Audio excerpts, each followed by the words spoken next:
আসসালামু আলাইকুম রহমতুল্লাহি ওয়া বারাকাতুহু। আলহামদুলিল্লাহি রাব্বিল আলামিন ওয়াসসালাতু ওয়াসসালামু আলা নাবিয়িনা মুহাম্মাদিন ওয়া আলা আলিহি ওয়া আসহাবিহি আজমাইন।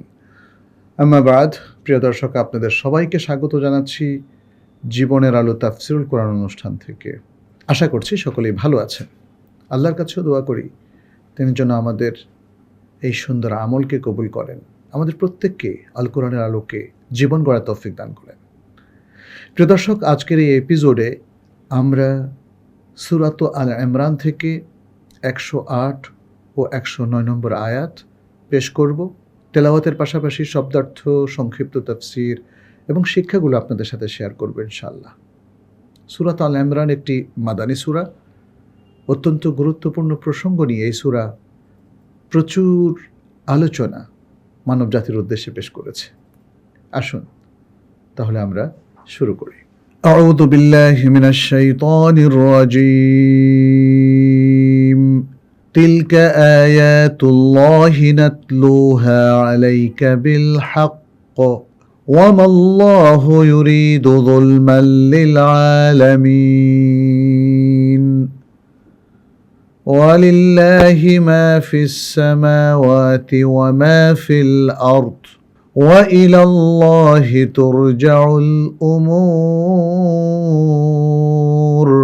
প্রিয় দর্শক, শুরুতে আমরা দুটো আয়াতের শব্দার্থ আপনাদের উদ্দেশ্যে পেশ করছি। আল্লাহ সুবহানাহু ওয়া তাআলা বলছেন, তিলকা সেগুলো, আয়াতুল্লাহি আয়াত নিদর্শনসমূহ, আল্লাহি আল্লাহর, আয়াতুল্লাহি আল্লাহর নিদর্শন সমূহ, নাতলু আমরা পাঠ করি, হা সেগুলোকে, আলাইকা তোমার কাছে, বিল হক সত্য সহকারে, আলাইকা বিল হক তোমার কাছে অথবা আপনার কাছেও আমরা বলতে পারি, বিল হক সত্য সহকারে, ওয়া এবং মাল্লাহু আল্লাহ নন, ইউরিদু চান, অর্থাৎ আল্লাহ চান না, ওয়ামাল্লাহু ইউরিদু আর আল্লাহ চান না,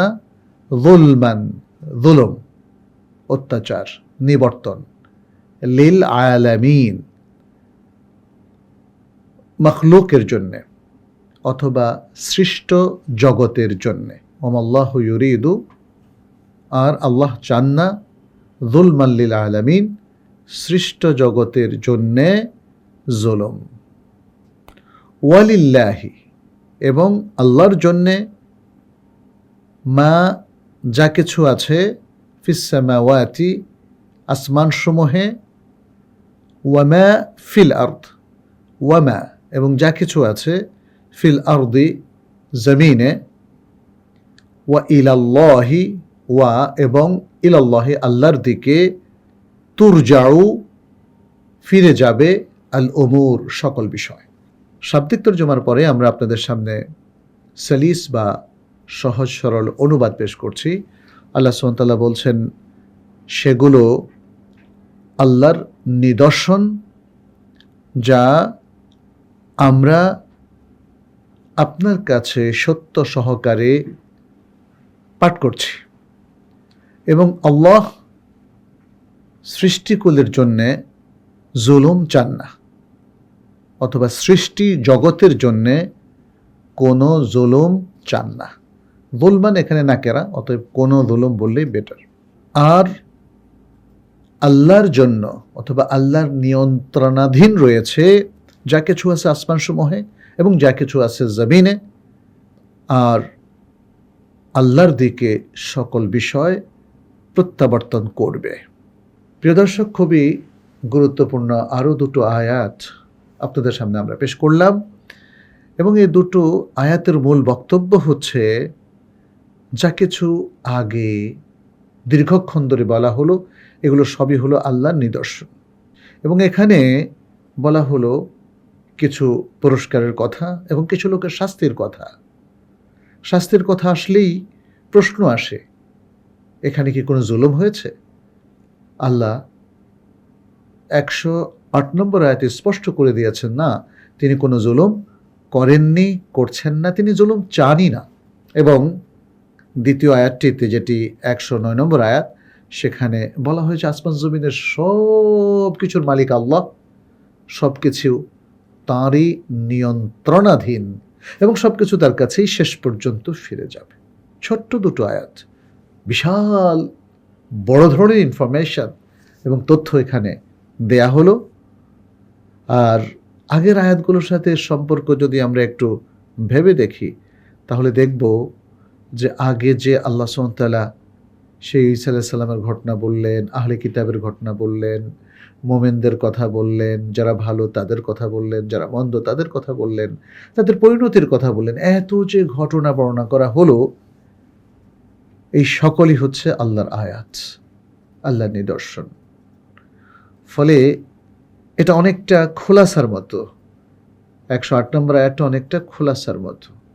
ধারাবাহিকভাবে অনেকগুলো আয়াত বা নিদর্শন বর্ণনা করে আল্লাহ বললেন এগুলো হচ্ছে আল্লাহর নিদর্শন, যেন মানুষ রিয়ালাইজ করে, মানুষ যেন বুঝতে পারে। এবং তারপরের আয়াতে আবার একটা চমৎকার প্রসঙ্গ নিয়ে আসা হলো, সেটি হচ্ছে যেহেতু আল্লাহ জুলুম করেন না বলে উল্লেখ করেছেন এবং তিনি আসলে কারোর প্রতি জুলুম করার প্রয়োজন বোধ করেন না, আবার কারো ভালো কিছুর দ্বারা তিনি উপকৃত হন না, তাহলে আসলে আল্লাহ কি চান? তিনি স্পষ্ট করে দিয়েছেন শেষোক্ত আয়াতে যে সব কিছু তার নিয়ন্ত্রণাধীন, যা ইচ্ছা তিনি তাই করতে পারেন আর সব কিছু তার কাছে ফিরে যাবে। তাহলে আল্লাহ কি চান? আল্লাহ চান সালাহ, এসব কিছু সুন্দর মতো চলুক। আল্লাহ সিস্টেম থেকেও সেটা আমরা বুঝতে পারছি। অতএব আমরা দেখতে পাচ্ছি যে এ দুটো আয়াত তার পূর্বের আয়াতের সাথে বিষয়ভিত্তিক একটা সামঞ্জস্যতা রক্ষা করেছে এবং খুবই প্রাসঙ্গিকভাবে এই বক্তব্যগুলো পেশ করছে। অতএব আয়াতের সাথে পূর্ববর্তী আয়াতগুলোর মুনাসাবাত খুবই স্পষ্ট। আমরা যদি সংক্ষিপ্ত তাফসির পেশ করি, তাহলে এখানে দেখব যে আল্লাহ সুবহানাহু ওয়া তাআলা বলছেন তিলকা আয়াতুল্লাহ। আয়াতুল্লাহর কারণে এখানে তিলকা শব্দটি মুআন্নাস হয়েছে, ইসমুল ইশারা। এখানে আল্লাহ সুবহানাহু ওয়া তাআলা সেই আয়াতগুলোর দিকে ইন্ডিকেট করছেন, তিলকাল আয়াতু আল্লাতী তাকাদ্দামাত, তিলকাল আয়াতুল্লাতী তাকাদ্দামাত। ইবনু জারীর তার তাফসির গ্রন্থে এটা উল্লেখ করেছেন এবং পাশাপাশি ইবনু কাসীরও উল্লেখ করেছেন। আমরা জানি এ দুটো তাফসিরের মধ্যে একটু সিমিলারিটি তো আছেই। তো এখানে কি বললেন? তিলকাল আয়াতুল্লাতী তাকাদ্দামাত, সেই সব আয়াত যেগুলো আগে বলা হয়েছে, এগুলো আল্লাহর আয়াত, আল্লাহর নিদর্শন। এবং এই নিদর্শনগুলোর মধ্যে আল্লাহ তাআলা কিছু উল্লেখ করেছেন মুমিনদের সওয়াব হিসাবে এবং কিছু উল্লেখ করেছেন কাফিরদের আযাব হিসাবে। এগুলো এখন হে মুহাম্মদ সাল্লাল্লাহু আলাইহি সাল্লাম আপনার কাছে পাঠ করে শোনাচ্ছি।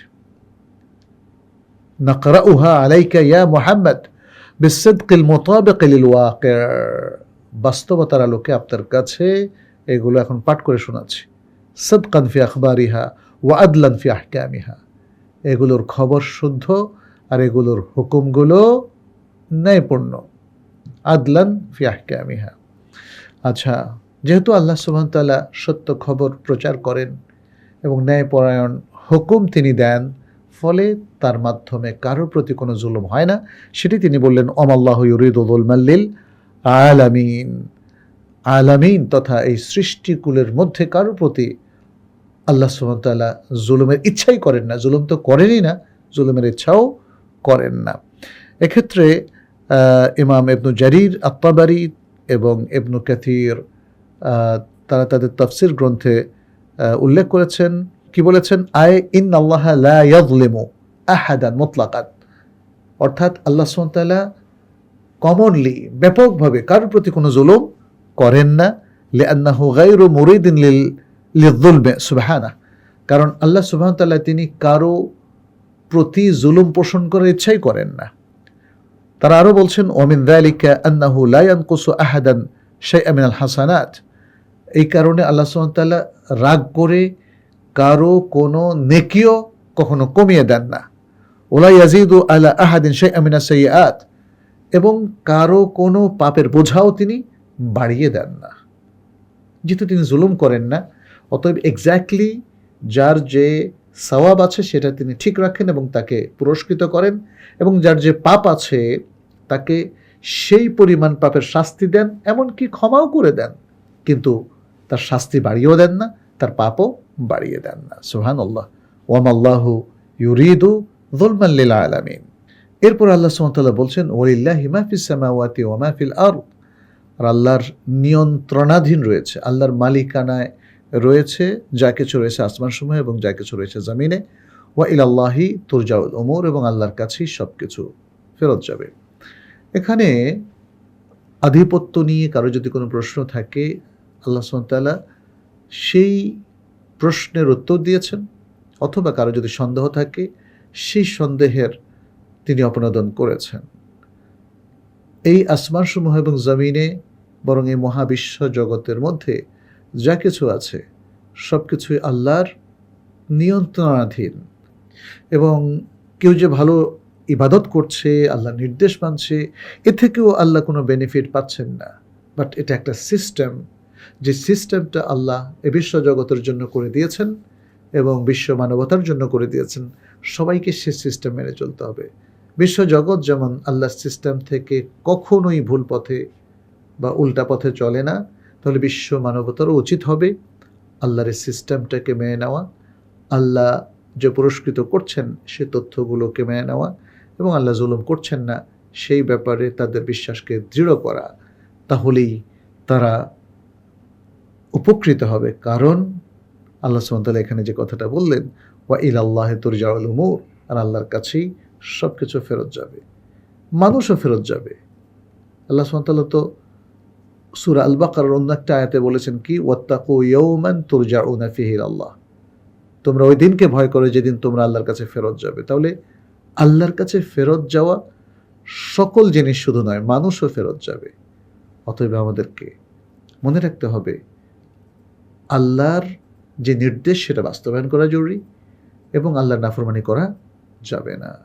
প্রিয় দর্শক, দুটো আয়াতের উপর এই সংক্ষিপ্ত আলোচনা থেকে আমরা যে শিক্ষাগুলো পেলাম, প্রথম হলো যে মোমেন এবং কাফের এই দুই শ্রেণীর সাথে যতগুলো বিষয় আল্লাহ উল্লেখ করলেন, চাই সেটা দুনিয়াতে ঘটুক অথবা যেটা আখিরাতে ঘটবে, প্রত্যেকটাই হচ্ছে আল্লাহর নিদর্শ। দ্বিতীয় শিক্ষাটা হলো আল্লাহ সুবহানাহু ওয়া তাআলা কোনো ব্যক্তির উপরে কখনো জুলুম করেন না। তৃতীয় শিক্ষাটা হলো আল্লাহ সুবহানাহু ওয়া তাআলা কখনো কোনো বান্দার হাসানাত কিংবা নেকি কমিয়ে দেন না। এবং চতুর্থ শিক্ষাটা হলো আল্লাহ সুবহানাহু ওয়া তাআলা রাগ করে কখনো কোনো বান্দার পাপের বোঝাকে ফুলিয়ে ফাঁপিয়ে বড় করে দেন না। আর সর্বশেষ শিক্ষাটা আমাদের কাছে খুব স্পষ্ট, সেটি হলো আল্লাহর কাছেই সব কিছু ফেরত যাবে। আমরা যত মানুষ আছি এই বিশ্ব জগতের শুরু থেকে শেষ পর্যন্ত সকলকে আল্লাহর কাছেই ফেরত যেতে হবে, এবং সেখানেই তিনি কাউকে পুরস্কৃত করবেন এবং কাউকে তিরস্কৃত তথা শাস্তির মুখোমুখি করবেন। আল্লাহ যেন তার শাস্তি থেকে আমাদেরকে উদ্ধার করেন, এবং আমরা সকলে যেন তার পুরস্কার গ্রহণ করতে পারি, তার পুরস্কার প্রাপ্ত বান্দাদের অন্তর্ভুক্ত হতে পারি। আমরা আল্লাহর কাছে সে দোয়া করছি, সে তৌফিক কামনা করছি। আজ এ পর্যন্তই।